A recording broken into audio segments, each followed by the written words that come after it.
Assalamualaikum, Football United ringan amatiran ala gua. News update kali ini seperti biasa. Sebelum mulai, gua ingin sampaikan ya, gua akan menyampaikan mungkin rumor, gosip, update juga. Gua kembalikan ke Sobat Football United, mau percaya mau enggak. Silahkan. Kabar pertama, seperti yang gua tulis di thumbnail, ini terkait dengan Jorge Mendes dan juga Cristiano Ronaldo dan juga Manchester United. Mungkin ada yang berpendapat, Bang, Cristiano Ronaldo kan sudah nggak lagi di Manchester United, kenapa masih dibahas? Karena ternyata ada update kabar baru, terutama tentang hubungannya dengan Jorge Mendes yang ada kaitannya dengan Manchester United. Jadi gue pikir, ya gue ingin angkat ya, tidak panjang-panjang, tapi paling tidak gue ingin sampaikan ini ada apa. Jadi ternyata Jorge Mendes dan juga Cristiano Ronaldo. Jorge Mendes ini adalah agen dari Cristiano Ronaldo yang kabarnya sudah 20 tahun menjadi agen dari sang pemain. Ini berpisah, artinya Cristiano Ronaldo ini tidak lagi diageni oleh Jorge Mendes. Alasannya, nah ini dia yang ada kaitannya dengan Manchester United, yaitu adalah karena Cristiano Ronaldo melakukan wawancara yang sangat ofensif dengan Piers Morgan, dan ini berlawanan dengan nasihat dari Jorge Mendes.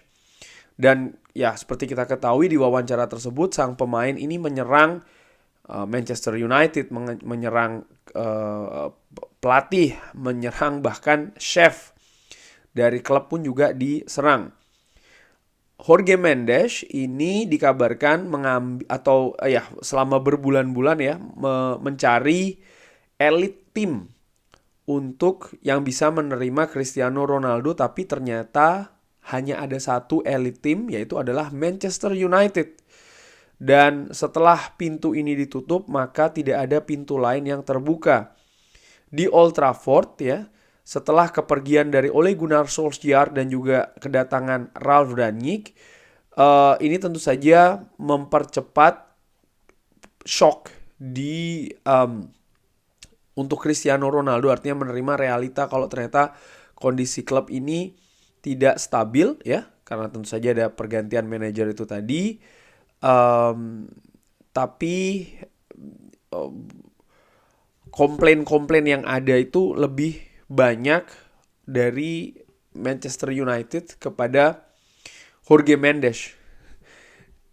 Nah, kenapa komplain itu bisa terjadi? Jadi kan ketika klub ini ada permasalahan dengan sang pemain, tentu saja sang klub atau klub itu sendiri juga akan mengkomunikasikan itu bukan hanya kepada sang pemain, tapi juga kepada agen. Karena agen ini kan yang mengurusi segala macam, termasuk juga administratif dari sang pemain itu sendiri. Dan ternyata walaupun tadi ditulis di sini ya, di Center Devils ini diambil dari Publico, walaupun ada shock dari sang pemain, tapi ternyata Manchester United ini banyak komplain juga ke Jorge Mendes. Berarti memang ada yang tidak pas ini setelah Ole Gunnar Solskjaer dan juga kedatangan Ralf Rangnick. Laurie Whitwell di The Athletic juga mengatakan, yang ini ada sebuah artikel tapi gue hanya ambil dari Twitternya ya, kalau Jorge Mendes ini sebenarnya sudah menasehati Cristiano Ronaldo untuk tidak melakukan interview dengan Piers Morgan. Tapi ternyata ya ini bertentangan, artinya sang pemain tetap melakukannya. Di sisi lain, ya di sini juga dituliskan ya bahwa hubungan antara klien dan juga pemain selama 20 tahun ini akhirnya selesai. Jorge Mendes agen besar menurut gua di Eropa. Ya selama karir dari Cristiano Ronaldo dari Sporting Lisbon, Manchester United, Real Madrid, Juventus, sampai juga kembali ke Manchester United, ini selalu ada Jorge Mendes di sana. Tapi kepindahan ke klub Saudi Arabia ini sudah tidak ada lagi peran dari Jorge Mendes. Demikian yang informasi yang gue dapatkan. Nah, kenapa nih Jorge Mendes kok melakukan hal ini? Gue pikir juga ya karena memang ada dua faktor seperti biasa. Dua ya, nomor satu ya itu tadi, ada pemikiran yang berbeda antara sang agen dengan sang pemain, itu nomor satu. Nomor dua adalah bagaimana, kalau gue lihat juga ya, Jorge Mendes ingin menjaga hubungan dengan klub-klub besar di Eropa, terutama dengan Manchester United. banyak sekali pemain yang diageni oleh Jorge Mendes. Bukan hanya Cristiano Ronaldo, ada juga pemain-pemain lain. Dan kabarnya juga Joao Felix juga salah satu pemainnya. Dan banyak juga pemain lainnya. Maksud gue, Jorge Mendes nampaknya ingin menjaga hubungannya sebagai agen ini dengan klub-klub Eropa, utamanya klub-klub besar ini tetap berjalan dengan bagus. Dimana ya dia tidak ingin ada masalah ya di dalam hubungannya tentu saja dengan klub-klub besar di Eropa, karena sekali lagi yang dia naungi ini pemainnya cukup besar, cukup banyak lagi.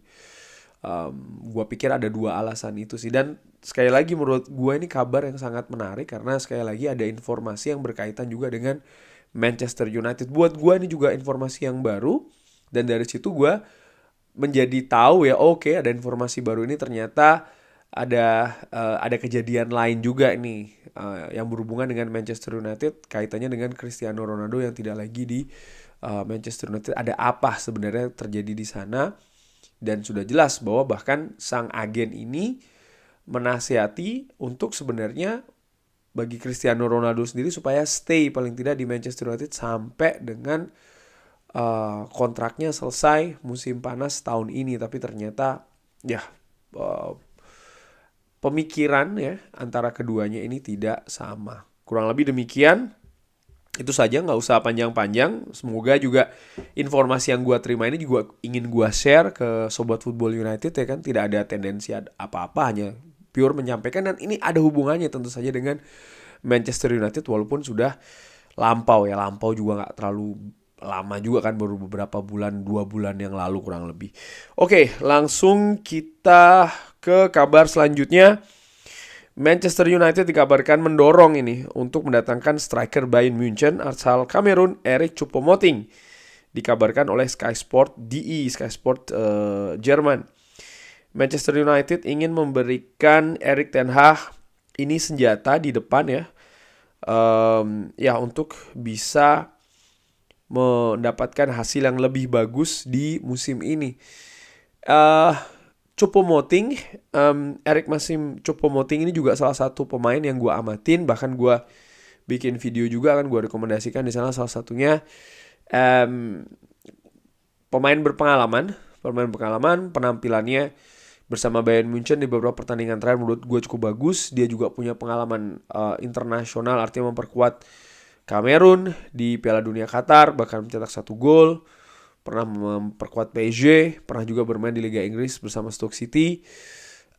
Untuk jangka pendek menurut gue sih kenapa tidak ya Choupo-Moting didatangkan. Kabar lainnya, Manchester United dikabarkan ini ingin menawar 4 juta euro biaya peminjaman dan juga menanggung gaji penuh dari Joao Felix untuk peminjaman. Dengan hanya peminjaman tanpa ada pilihan beli. Tapi kemampuan Manchester United ini, artinya angka yang tadi disebutkan itu ternyata masih jauh di bawah harapan dari Atletico Madrid. Ya, Atletico Madrid mengatakan kalau Joao Felix ini merupakan investasi terbesarnya. Jadi menurut gua Atletico Madrid juga ingin mendapatkan angka yang tinggi, baik itu peminjaman ataupun nanti ketika dijual. Karena sekali lagi mereka juga tidak ingin rugi terlalu banyak, atau kalau perlu justru bahkan bisa mengambil keuntungan dari angka dulu mereka mendatangkan Joao Felix ya. Jadi menurut gue dengan angka peminjaman yang terlampau tinggi hanya untuk 6 bulan, menurut gue Manchester United satu kayaknya tidak mampu, nomor 2 lebih baik mencari pemain lain yang harganya lebih murah untuk pinjaman, yang menurut gue lebih realistis ya. Kabar selanjutnya dari Fabrizio Romano, David De Gea mengkonfirmasi pembicaraan dengan Manchester United tentang kontrak barunya. Ini menurut gue penting ya. David De Gea mengatakan saya relax dan saya yakin ini akan berakhir dengan jalan yang bagus. Saya berharap untuk mengakhiri karir saya di Manchester United luar biasa ya. Dan saya pernah mengatakan kalau ini adalah klub saya dan ini merupakan kehormatan yang besar untuk berada di sini, dan saya sangat happy berada di sini. Ini menurut gue kabar yang bagus bagi Manchester United. Sempat banyak kan, mungkin juga fans Manchester United yang meragukan David De Gea, tapi dari awal gue katakan gue yang mengikuti betul David De Gea dari pertama kali datang ke Old Trafford. Naik turunnya seperti apa, gue melihat kiper ini luar biasa. Bahkan gue sangat kaget Luis Enrique tidak memanggil David De Gea ke Qatar ya. Merupakan kejutan yang besar. Dan musim ini dengan pelatih yang atau manajer yang baru, Erik ten Hag, mempercayai David De Gea dan penampilannya menurut gue luar biasa, menjaga gawang, bahkan juga bisa mendistribusikan bola, bisa build up serangan juga. Hal yang dikhawatirkan di awal kan, tapi ternyata David De Gea bisa melakukannya. Gue yakin dia bisa melakukannya karena David De Gea ketika didatangkan jauh dari David De Gea yang saat ini. Pada saat itu dia masih muda, didatangkan dari Atletico Madrid, banyak kekurangan. Tapi Sir Alex tahu ya, bahkan mengamati betul, bahkan Sir Alex pun juga sering sekali ikut hadir menyaksikan ketika David De Gea masih di Atletico Madrid dan teryakinkan betul dan bagaimana David De Gea juga bisa survive dengan pelatih yang berbeda, dengan zaman yang berbeda, dengan kompetisi yang berbeda, dengan ya segala macam yang berbeda di Manchester United. Dia tetap menjadi pilihan utama, bahkan memenangkan gelar pemain terbaik fans cukup sering ya. Selama dia memperkuat Manchester United, merupakan bukti bahwa kualitas David De Gea ini luar biasa. Dan gue sangat berharap David De Gea bisa memperpanjang kontrak di Manchester United, bahkan kalau perlu mengakhiri karir sebagai pemain sepak bola di Manchester United. Kenapa tidak ya? Dan dengan penampilan kemarin ketika menghadapi Bournemouth, dia ini kan masuk kalau tidak salah ke daftar 10 atau 11 pemain dengan caps terbanyak. Gue lupa antara 10 atau 11. Artinya menurut gue David De Gea itu sudah menjadi legenda dari Manchester United. Semoga dalam musim-musim ke depan ini bisa ada trofi yang dihadirkan oleh David De Gea ke Old Trafford. Kabar lainnya, legenda Manchester United ini Wayne Rooney menjadi favorit untuk mengambil alih manajer Everton kalau Frank Lampard dipecat. Ya, sedang tidak bagus kondisinya dan menarik kalau seandainya Wayne Rooney datang. Wayne Rooney tentu saja sebelum ini dia melatih di Amerika, sebelum di Amerika dia melatih di Derby County. Menurut gue dengan situasi yang serba sulit di Derby County, walaupun tidak berhasil meloloskan dari degradasi, tapi apa yang ditunjukkan menurut gue luar biasa. Dan tentu saja ini merupakan jalan karir sebagai pelatih bagi Wayne Rooney. Kalau memang bisa ke Everton, kenapa tidak ya? Dia juga punya sejarah kan dengan Everton. Kita nantikan saja. Agen dari Axel Tuanzebe mengatakan tentu saja sang pemain sendiri harus tetap menjaga atau bahkan membuktikan fitnessnya, kebugarannya. Tapi ada beberapa klub yang tertarik, sebagian besar datang dari Championship. Watford merupakan satu klub yang juga tertarik. Ya, Axel Tuanzebe menurut gue seperti gue katakan di beberapa pemain yang akan cabut, gue cantumkan di sana kalau nampaknya akan sulit bagi Axel Tuanzebe melihat ya dia masih muda juga kan, dan bagaimana situasi kondisi lini belakang Manchester United utamanya back tengah. Jadi ya kalau dia ingin berkembang, gua pikir sih memang jalannya adalah keluar dari Old Trafford.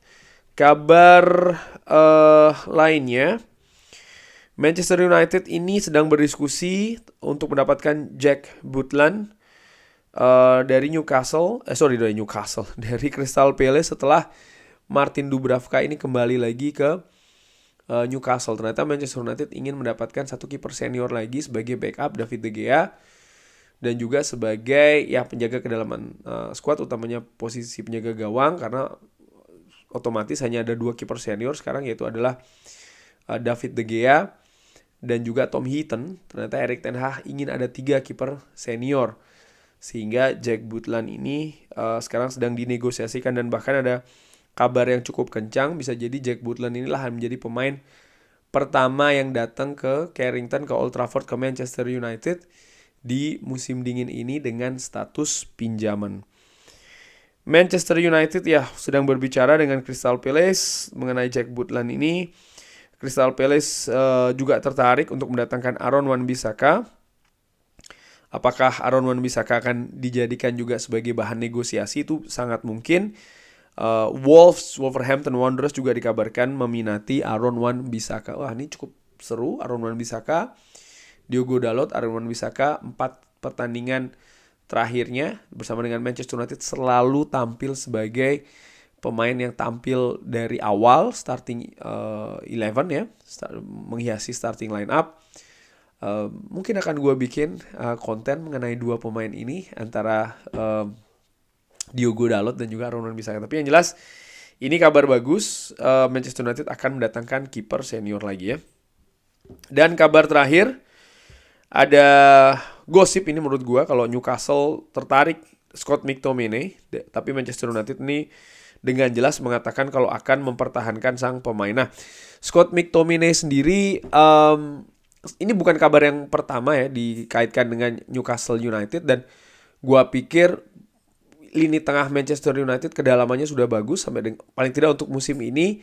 Ada beberapa pemain dengan karakter yang berbeda ya. Ada Fred, ada Scott McTominay, ada Casemiro, ada Eriksen, ada pemain muda juga yang siap untuk diturunkan di lini tengah. Jadi menurut gue pilihannya cukup banyak dengan karakteristik berbeda-beda.